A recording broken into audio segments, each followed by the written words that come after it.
The Cosmic Crash. The sky fractured with crimson light as Dr. Nadia Chen looked up from her microscope. Another atmospheric anomaly, she muttered to herself, scanning the readings on her laboratory monitors. The remote research station nestled in the mountains was supposed to be peaceful tonight, her research partner Cooper having left for supplies earlier that day. The tremor came without warning, rattling beakers and sending papers scattering across the polished floor. Nadia grabbed her emergency kit, a habit formed from years of fieldwork in unstable environments, and rushed outside just in time to witness a streak of violet flame carve through the night. The object, whatever it was, crashed less than a kilometer from the station. "This can't be happening," she whispered, her breath forming small clouds in the cold mountain air.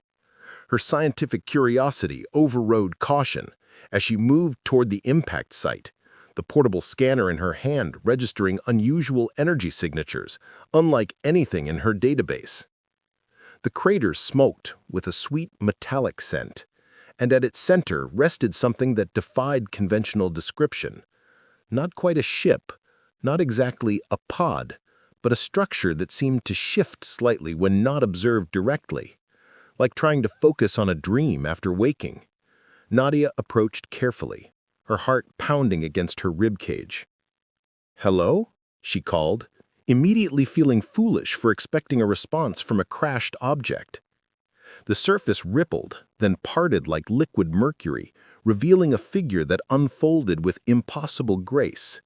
Tall and slender, with skin the color of twilight purple, the being regarded Nadia with eyes that shimmered like distant galaxies. "You came," the figure spoke, her voice musical and resonant without seeming to disturb the air. "I had calculated a 17% probability of immediate human contact." Nadia stepped back, nearly stumbling over the uneven ground. What are you?" The being tilted her head, long silver hair floating as if suspended in water rather than air. "You may call me Aria," she said, "a designation your vocal apparatus can pronounce without difficulty." "Are you injured? I'm a doctor, a scientist." Nadia found herself speaking rapidly, a habit when nervous. Aria moved forward, and Nadia noticed the strange fluidity of her movements, as if gravity affected her differently. "I am not injured, though the transition was unpleasant." She gestured to the vessel behind her. "This transport is damaged beyond repair." "I can call for help," Nadia offered, reaching for her communication device. "No," Aria's voice sharpened, then softened again. "I have sought isolation for a purpose." She studied Nadia but unnerving intensity.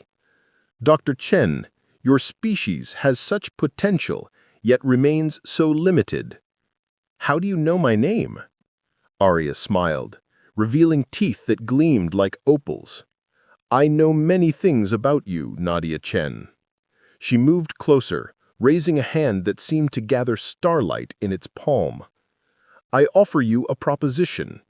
Defeat me in 3 trials of my design, and I shall grant you knowledge beyond human comprehension, the power to transform your understanding of the universe."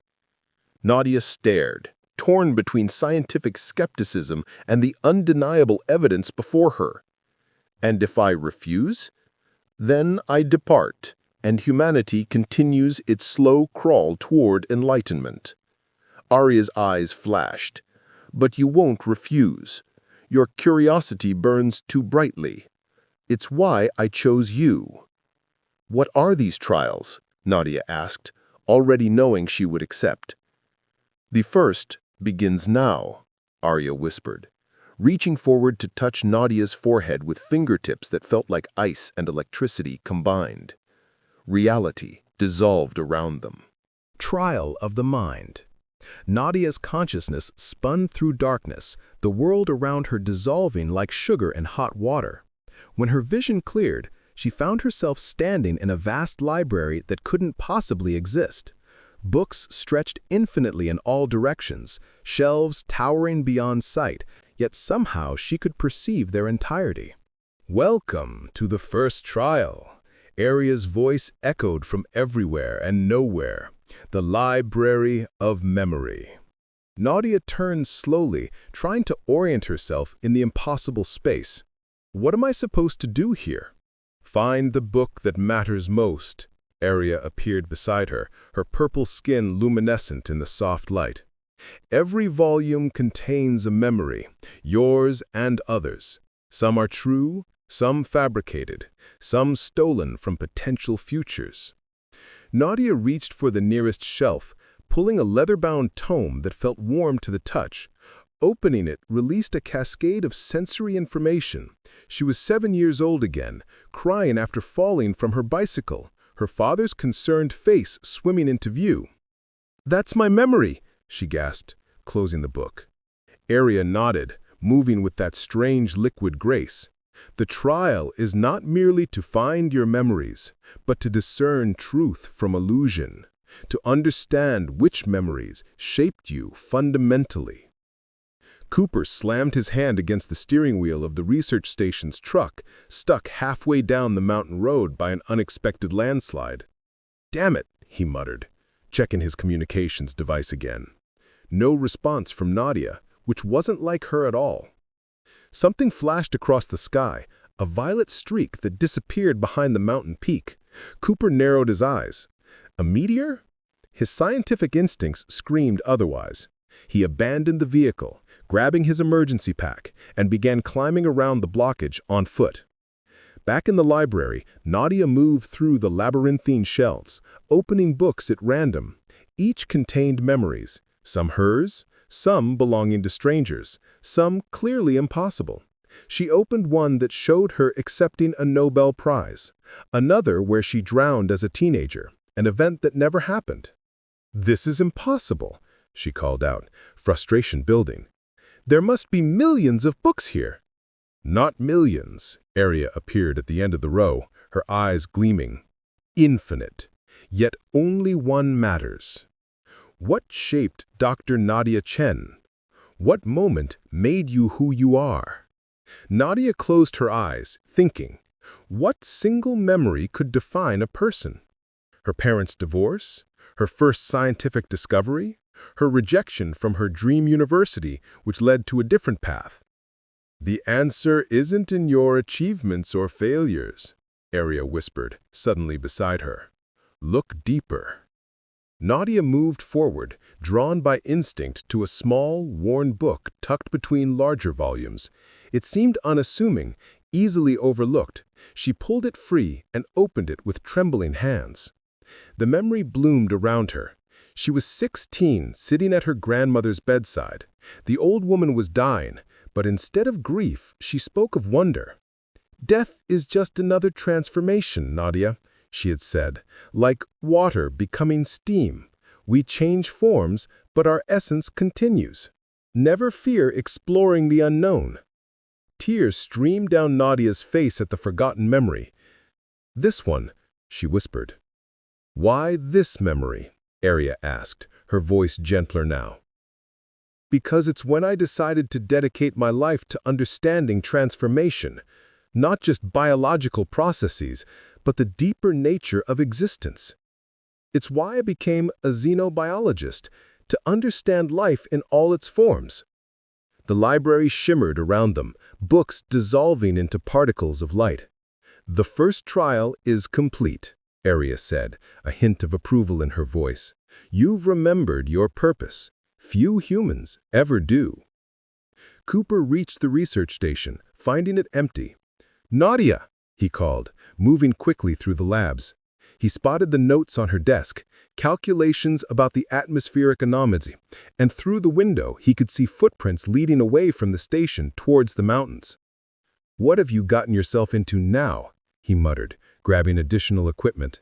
His concern wasn't just professional. They had worked together for years, feelings developing that neither had acknowledged. He followed the tracks into the darkness, unaware of the transformation already beginning in Nadia's mind.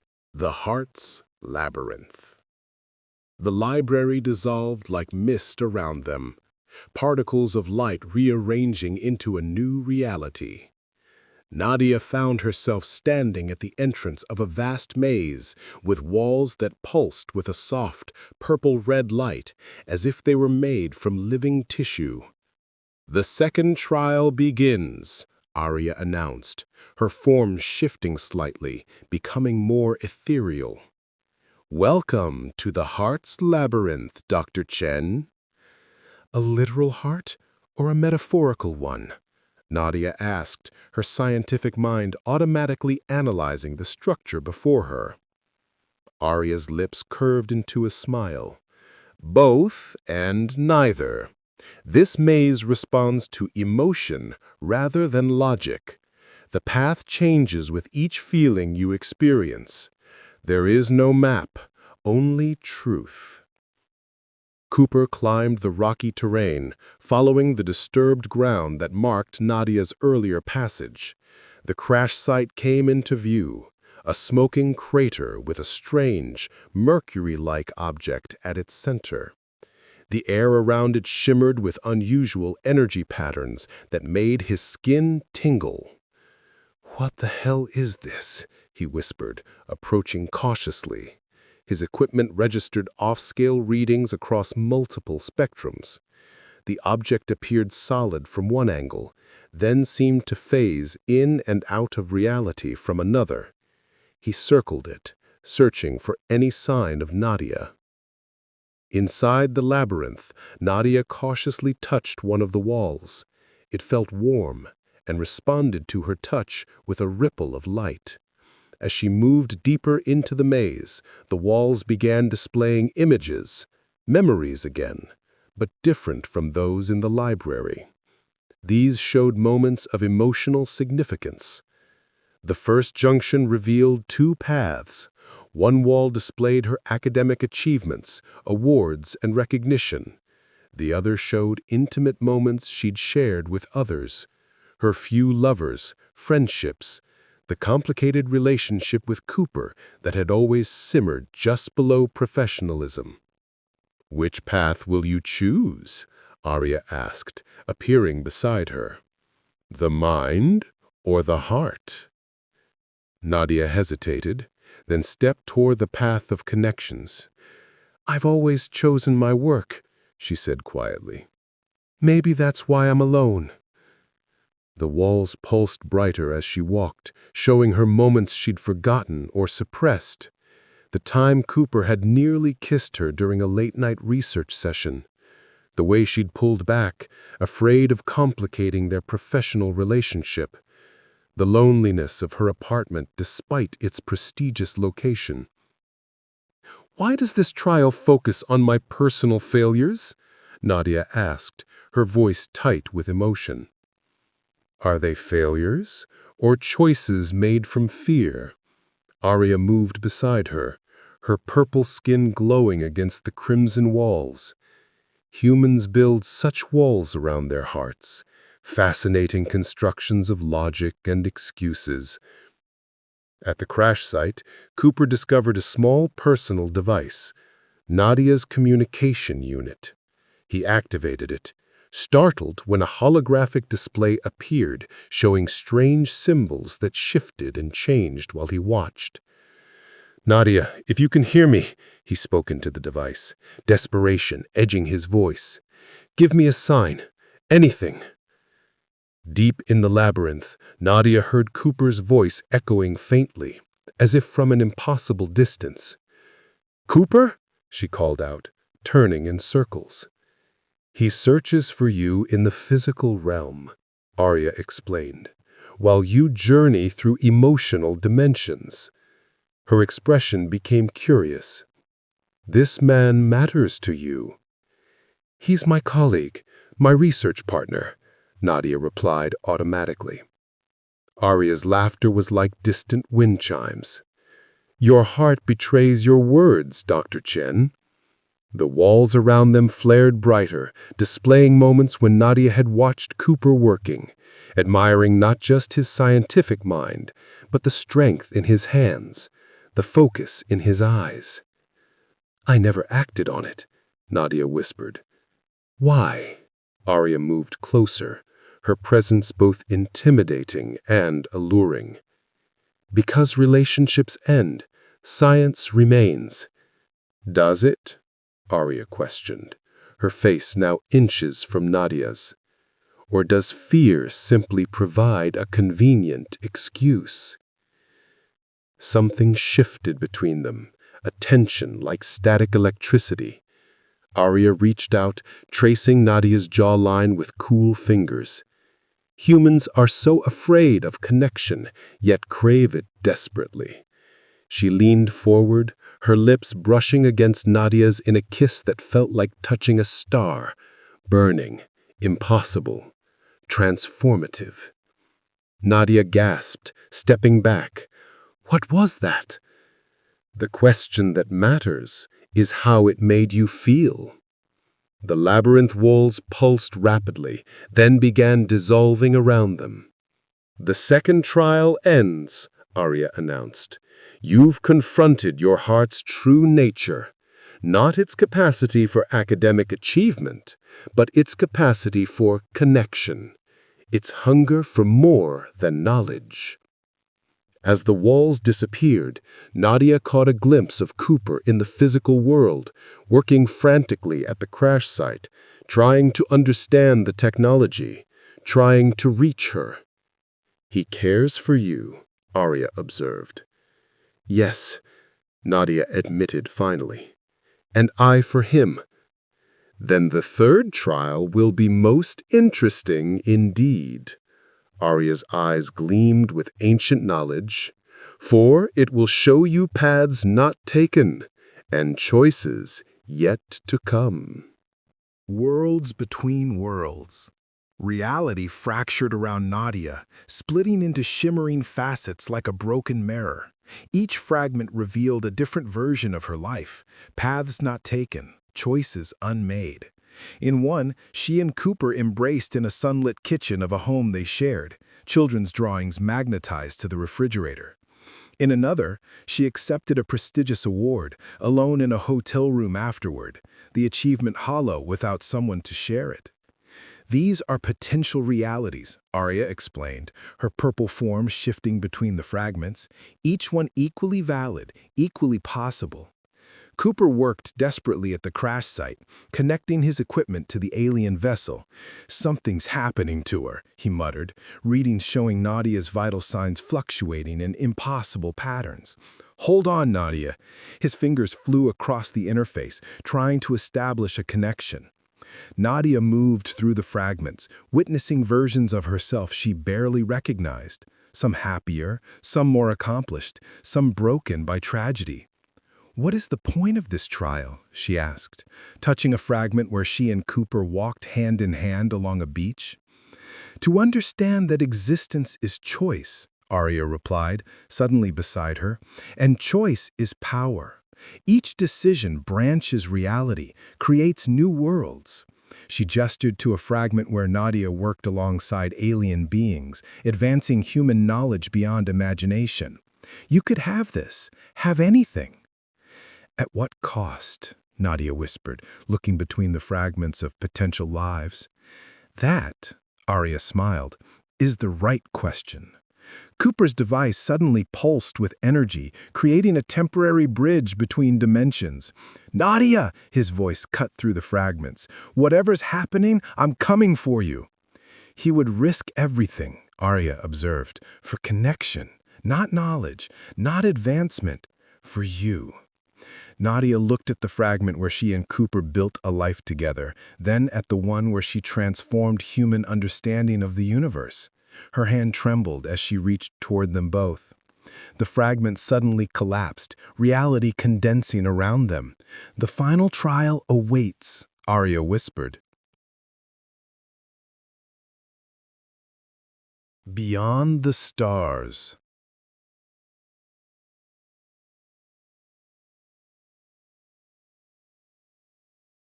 They stood in a vast chamber that seemed composed of starlight and possibility, Arya's purple form now fully revealed in her true glory, a being of cosmic energy barely contained in humanoid shape, her eyes holding the depth of galaxies. "No more illusions," she said, her voice resonating through Nadia's very atoms. "The final choice is yours alone." Cooper had managed to partially interface with the alien technology, creating a tenuous connection to wherever Nadia had been taken. He could see her now, standing before the magnificent purple entity. "Nadia," he called through the dimensional tear, "come back." Arya extended her hand, a small globe of swirling energy forming above her palm. "I offer you transcendence, Dr. Chen," she said softly. "Join me among the stars, evolve beyond human limitations, know everything you've ever sought to understand." Nadia stared at the offering, feeling its pull, the promise of knowledge beyond imagination. "Why me?" she asked. "Because you seek understanding, not for power, but for connection," Arya replied, "a rare quality in any species." She moved closer. "We could explore the universe together, as more than teacher and student." Cooper's voice broke through again desperately. "Nadia, please, whatever she's offering, it's not worth losing yourself." Nadia looked between them.